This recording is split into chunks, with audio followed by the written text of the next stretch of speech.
Welcome to Healthcare Triage Live. I'm going to try not to yell this week. I've been told I've been yelling. I still maintain that this is just my East Coast passion talking, but clearly some people interpret it as yelling, and I apologize. We're still having, let's just do some housekeeping while we're doing this, and our internet is so bad. I'm still waiting for Twitter to load here. I can't get it even to load so I can tweet the link. Also, YouTube keeps classifying our videos as harmful to children or something, so they won't let us put ads on them. It's everyone's against us. If you could support us through Patreon, perhaps, patreon.com/healthcaretriage, then I guess we won't need the ads so much. But until then, we're just going to keep eking it out as best we can. We're scrappy. Facebook.com/healthcaretriage, actmerch.com. That is most of the housekeeping. I'm keeping an eye today not only on my Pokemon, but also my daughter Sydney's, because she can't get anything at school or whatnot. Anyway, enough of that. Let's talk about healthcare triage. First question comes to us from Tiva Pox. Starts using a central database or keeping a record of every hospital you visit and telling them before each visit, the hospital has records on said person. We had a debate about this question before we went live because it's a little bit hard to parse. We think you're asking, it's different to sort of have a central database that houses all the information for everyone that everyone can access to, or whether it should be local at your own institution. Well, this almost doesn't exist, this idea of a national data. National does not exist, unless you belong to the VA, in which case, yes, they have a national healthcare system, national electronic medical record. But otherwise, even when states where we might have sort of oh my gosh, I'm blanking on it, RIOs, whether they have regional gatherings where they put all the information. They do exist, but they're still pretty rare and they don't contain all the information. Everything is local. And that's a problem because, of course, sometimes your doctor can't even talk to the local hospital if their EHRs don't talk. People have privacy concerns with the idea that they're uncomfortable with a national database that everyone could get to. But that really doesn't exist at the moment. More ethical discussions. I tend to support a big open database because of the hopes we get in terms of trying to use information technology to reduce costs, to improve access, to improve quality. You need us to have open communication and to have that data in more places. But I do get people's concern about information being widely accessible, which is why we'd probably have to put limits on who can access it and everything else. But this is a debate that's ongoing. I was part of some research a year or two ago that was looking at the ethics of giving people more control, granular control over their electronic medical records, and trying to say that they believe even that this doctor shouldn't be able to see this part of their medical record. So it's an interesting and very complicated topic. Anna DeLuna, what would you look for to differentiate pica disorders in toddlers from putting everything in their mouth? So it is very natural for babies and toddlers to put everything in their mouth. They do it. They do it with food. They do it with stuff. That's part of the way they learn. Most toddlers learn over time, though, to stop putting bad stuff in their mouth. Dirt tastes terrible, as do many other things. In fact, the tastes have developed evolutionarily to some extent to help us differentiate between stuff that's good for us and stuff that's bad for us. Like sweet, sour, salty, these are things we like. Bitter, we don't. That's often because bitter is bad. And the stuff that you taste that's bitter, you just know you shouldn't be eating. So toddlers learn. Kids with pica don't really stop. They just keep eating more and more dirt and other stuff. So part of that is going to be, do they grow out of it? Part of that is going to be do you notice that they're learning over time? Kids with pica are usually pretty easy to distinguish. They're just constantly eating as much as they can because of other deficiencies. So in general, I wouldn't get too nervous about it. All toddlers, for the most part, put stuff in their mouth. Most of them stop. Little Lion Flower. This one is from my mom, your mom.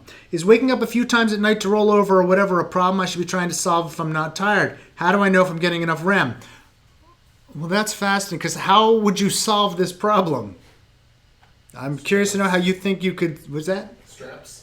Oh, but rolling over? I mean, it's rolling over. It's like if you wake up to roll over, you're still going to wake up. Even I would imagine if you are tied down. If you're staying in the bed, this is not something you need to solve. If you're not tired, you're getting enough sleep. Perhaps you don't need as much sleep as you're getting, and this is your body's way of telling you that you're waking up. How do you know if you're getting enough REM? Mostly by if you are well rested and feeling good during the day. If you're not constantly feeling tired or feeling like you need to get more sleep or falling asleep at inopportune times, you're likely doing fine. If you are finding, on the other hand, that you don't get enough sleep and that you are falling asleep at bad times and other issues are there, then that would be a reason to think maybe that you need waking up, rolling over, that kind of thing. I would not get too concerned about that. People do sort of self-arouse and roll over lots, and that's not something to be concerned about. Alex G, what's my opinion on delayed umbilical cord clamping after birth? The American College of Obstetricians and Gynecologists hasn't come out in support of it, but the WHO seems to recommend it. So, there are pros and cons on. You have it sort of allows for a small period of time for the baby to, equilibrate its blood supply and other things after it comes out. Sometimes when babies come out, clamp it, they actually have too many red blood cells. So I think part of the WHO recommending it is this is one of those things that seems to do good in areas where you don't have a lot of high intensive monitoring and everything else. That's not the case in the United States, where Lord knows we keep babies under strict observation for check them. And so, I think we're not as much into that. It's also one where there have been some studies, but I don't know if there's enough for ACOG to sort of weigh in strongly one way or the other. And so they have not. If there's as much evidence out there to make a strong opinion about it. If there is that much evidence, I've not looked into it. And I'm not sure it's one of those things that is preventing something that is, terribly prevalent in the United States at huge rates to begin with, that it's something we need. I probably don't have a terribly strong opinion on it. But if you think that there's a lot of evidence for it and you want to tweet it at me, Tina Lai asks, any thoughts on Gary Johnson's healthcare free market ideas? All right, so knowing this question was coming, we actually went to Johnson Well's website to look at their healthcare platform, and there is none. On their issues page, there's no link to healthcare. There's a link to abortion, but I don't think that's what you're getting at. And there's a link to, and I'm checking right now, war on drugs, but that's not really. Topics are wasteful spending, taxes, term, foreign policy, national defense, immigration, criminal justice reform, internet freedom, environment, education, and as I mentioned, abortion and war on drugs. With abortion, it appears that they are pro-choice. The individuals should be allowed to make their own choices in their personal lives. And war on drugs, they legalize and regulate marijuana, will save lives. Then I'm sure that they are interested in sort of bringing down the war on drugs. But there's not much on healthcare. Having said that, in talks, I've heard Gary Johnson, sort of say that he believes there should be a safety net, that I think it's more pushing the idea that we should have a safety net in terms of catastrophe should be covered against bad things. But that has been espoused before. The problem is that what is catastrophic, what does it cover? Because we could have a robust debate on what is uncontrollable and what is controllable. Especially, take me for instance. I have ulcerative colitis. Catastrophic insurance probably wouldn't cover the massive expense of taking care of my ulcerative colitis, which a lot of it is preventive to try to get it to a point where I'm not bleeding out my anus profusely and in serious trouble of dying. So people have chronic disorders. They have diabetes. They have asthma. They have half the country's got a chronic disorder. Free market principles sound great in theory, but if you let the free market have reign, especially when it comes to insurance, what you wind up with is a pretty robust market to offer healthy people insurance, which they don't need, and no one really wanting to cover sick people with chronic illness because that's a money loser, unless it's incredibly expensive, in which case no one can afford it. That's sort of where you wind up with in the free market, unless you put serious regulations in place. And of course, libertarians, again, it's a problem. We are not the first country to have this difficulty. There's a reason that pretty much every other country we would think of has a pretty robust regulatory system for healthcare. Even Singapore, which is, we have a whole video, I'm not going to get angry about it, we have a whole video on Singapore, you should go watch it, which is sort of the free market haven of how that could be done for a health insurance system. And when you get down to the real depths of it, you will still see there's monster regulation, forced savings, lots of rules, lots of forcing people to do stuff that they might not otherwise do. And when other countries that are still even more free market-ish use their systems to create universal healthcare using private insurance systems, be it Switzerland or Germany, both of which we have videos for, they still use an ACA type structure, forcing everyone to buy insurance, strong mandates, exchange systems with nonprofit and profit options, and universal, guaranteed issue and community ratings. All the stuff that people here seem to hate is the freer market solution often for achieving a universal healthcare system. We are not the only free country in the world. In fact, when some of the more conservative think tanks, freedom, many countries, they say, are more free than we are, and they still have universal healthcare systems which have heavily regulated markets. Because healthcare turns out to be one of those things where it's just really, really, really hard to do, and you don't wind up accomplishing your goals. So I don't know what Johnson & Well would do necessarily because they don't have a healthcare plan. I've heard them pay lip service to free market ideas, but I don't necessarily know how that would work. Maybe that's because at the end of the day, what they probably would do is wind up with something like an ACA. Maybe. I don't know. But you should ask. WizKid22193, any thoughts on the conspiracy of why kratom is being rescheduled as Schedule 1 drug, also known as Big Pharma? I don't think there's a lot of conspiracy here. I think that people think that it has significant side effects, and that's why they're rescheduling it, because people would use it as a hallucinogen or for whatnot. I don't know that it's Big Pharma trying to get in the way.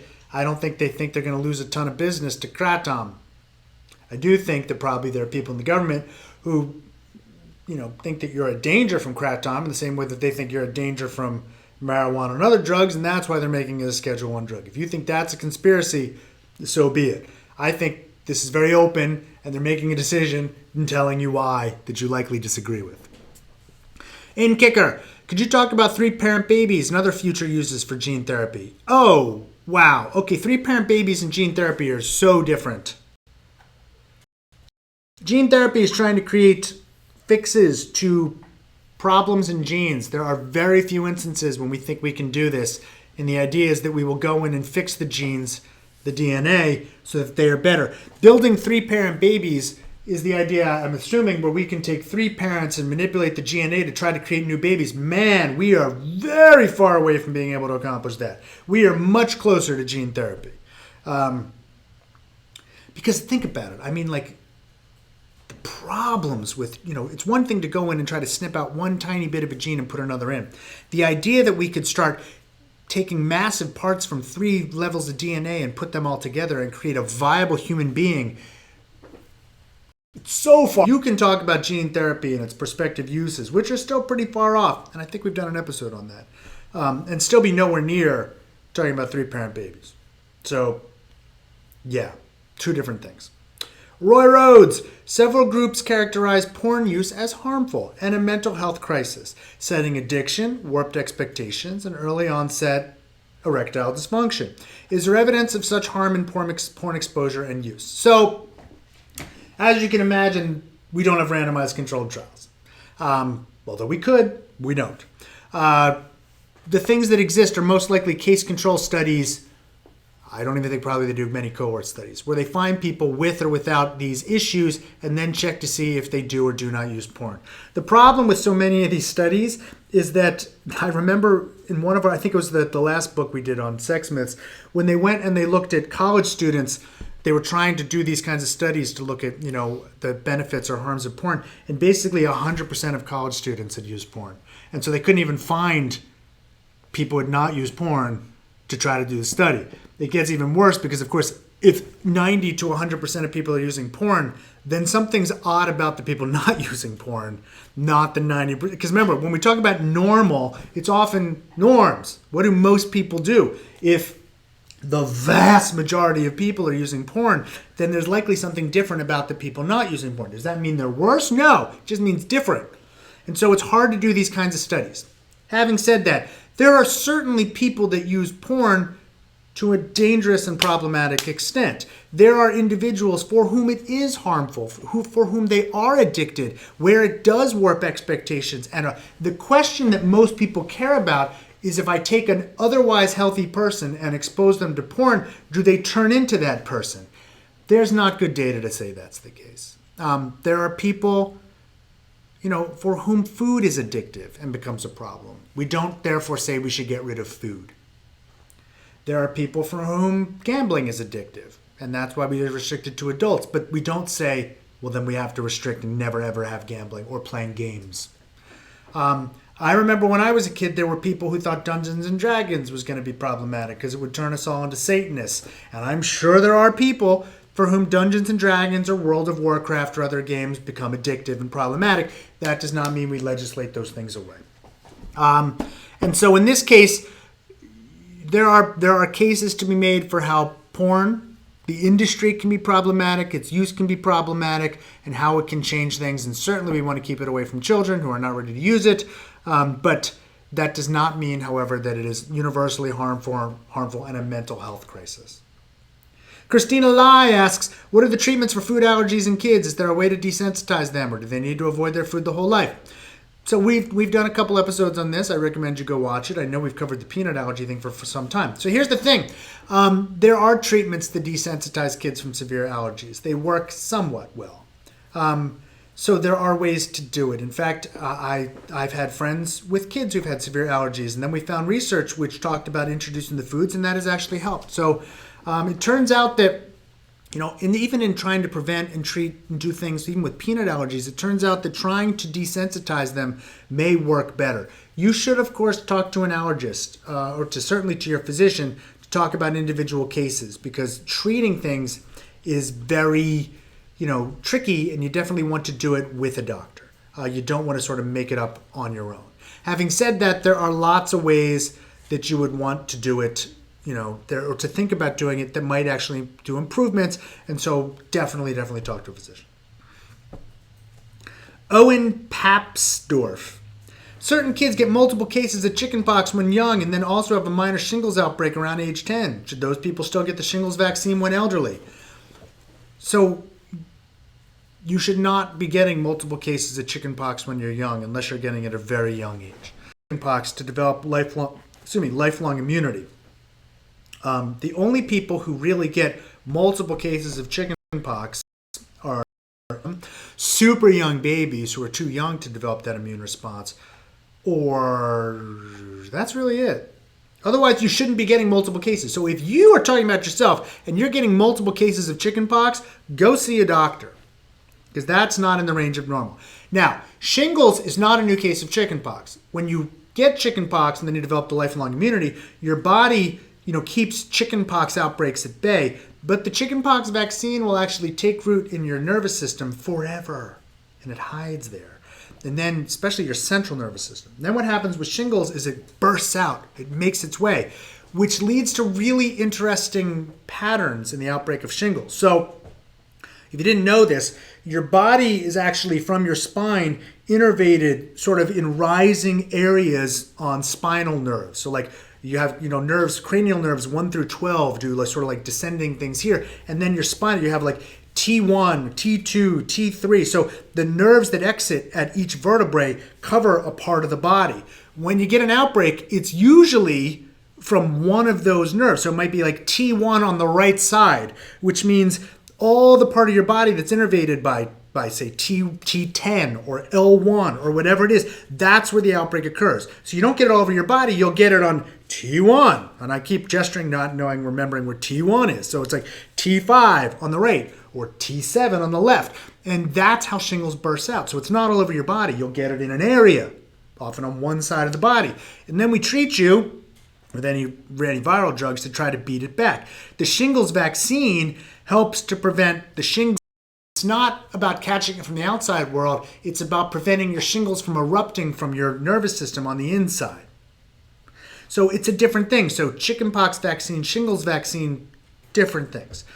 Most people don't get shingles. The elderly are more risk for it, which is why we introduced a shingles vaccine for the elderly. Now, if you're asking me about a child who's immunocompromised and keeps getting chickenpox, well, at that point, all bets are off. Like that's not a normal vaccine kind of thing we treat. You need to talk to your doctor to determine what's the relative efficacy of the shingles vaccine, or whether they need constant re-updating of the chickenpox things, but slightly different.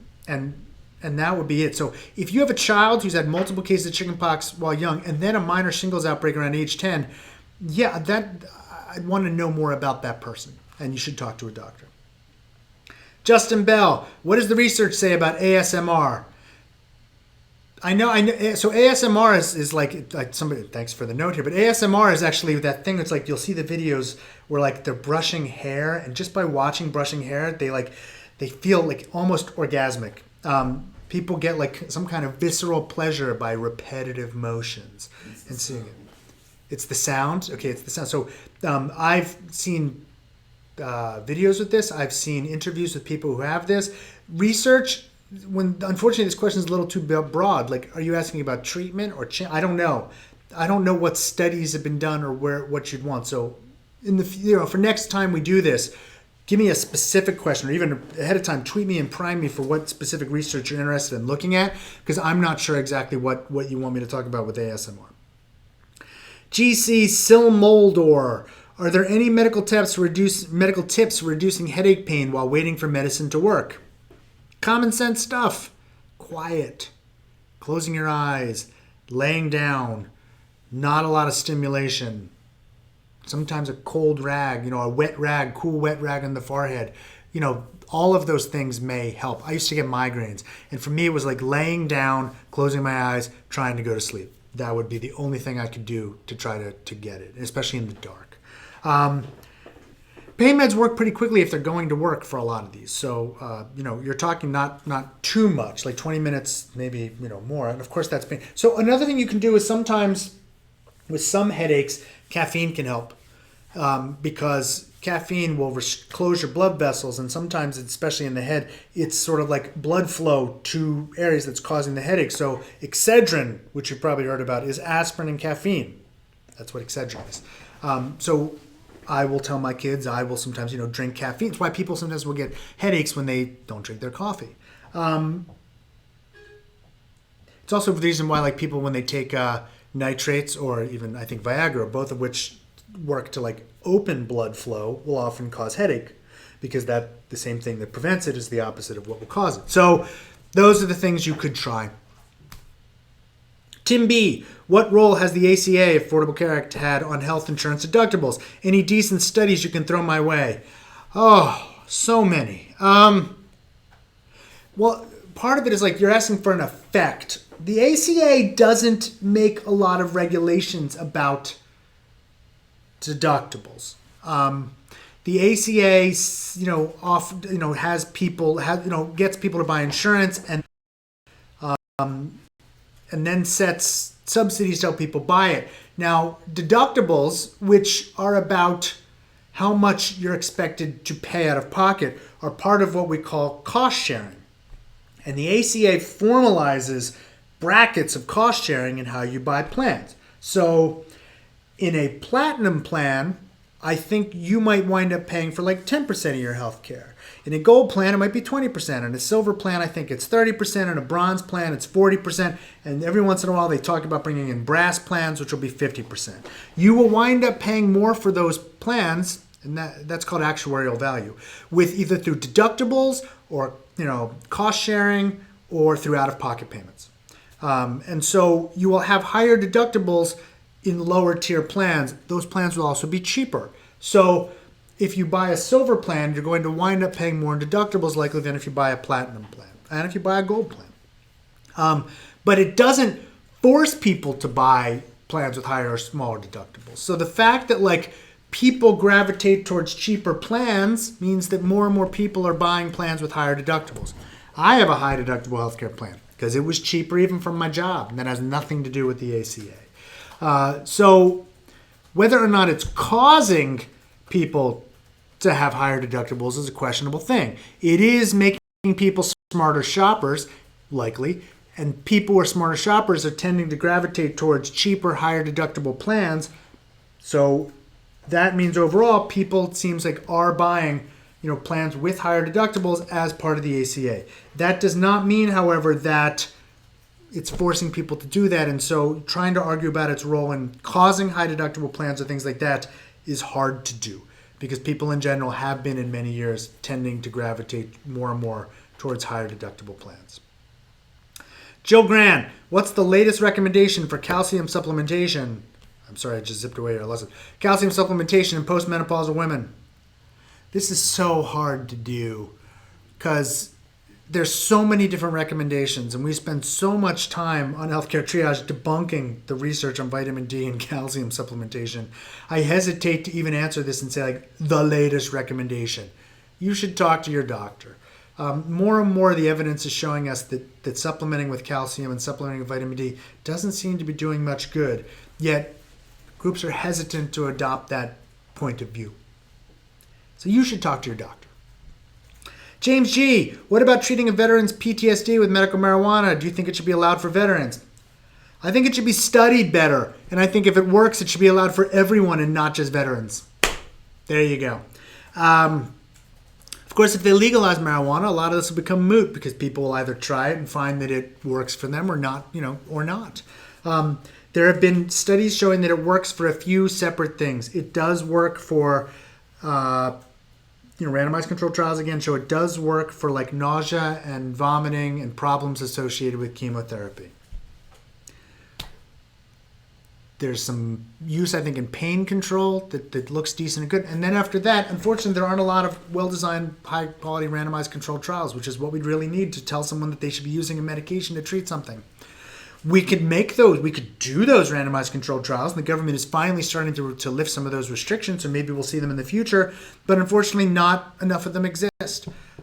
So this question will be answered in one of two ways. One, we will legalize marijuana, and then people are free to do whatever they like. Or the second is we will do better randomized controlled trials, and we will learn it, and at that point, we should have medical marijuana for that purpose. But again, I'd say it's not just for veterans, it should be for everyone.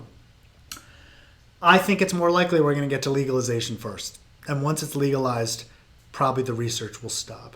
They used to do this with alcohol back in the days of Prohibition. You could get a doctor's note, medical alcohol for certain problems. We're doing the same thing these days for marijuana. But the second, of course, they legalized alcohol, we stopped writing prescriptions for alcohol. And if they legalize marijuana, I think you'll see the same thing.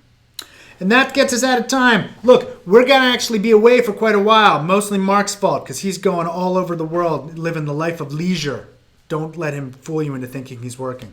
But we'll all be back on October 12th. Until then, you can leave your questions in the comment section of youtube.com/healthcaretriage.live, which is where you can always watch Healthcare Triage.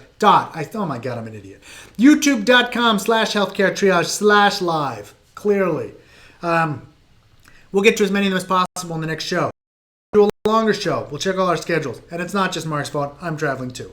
You can check out the podcast version of the show, as always, on iTunes on soundcloud.com/healthcaretriage. So again, come back on October 12th, youtube.com/healthcaretriage/live. Check out the podcast on soundcloud.com/healthcaretriage or iTunes. Please watch Healthcare Triage News on Friday, regular Healthcare Triage on Monday. Go to patreon.com/healthcaretriage and support the show. We love you all. We'll see you in about a month.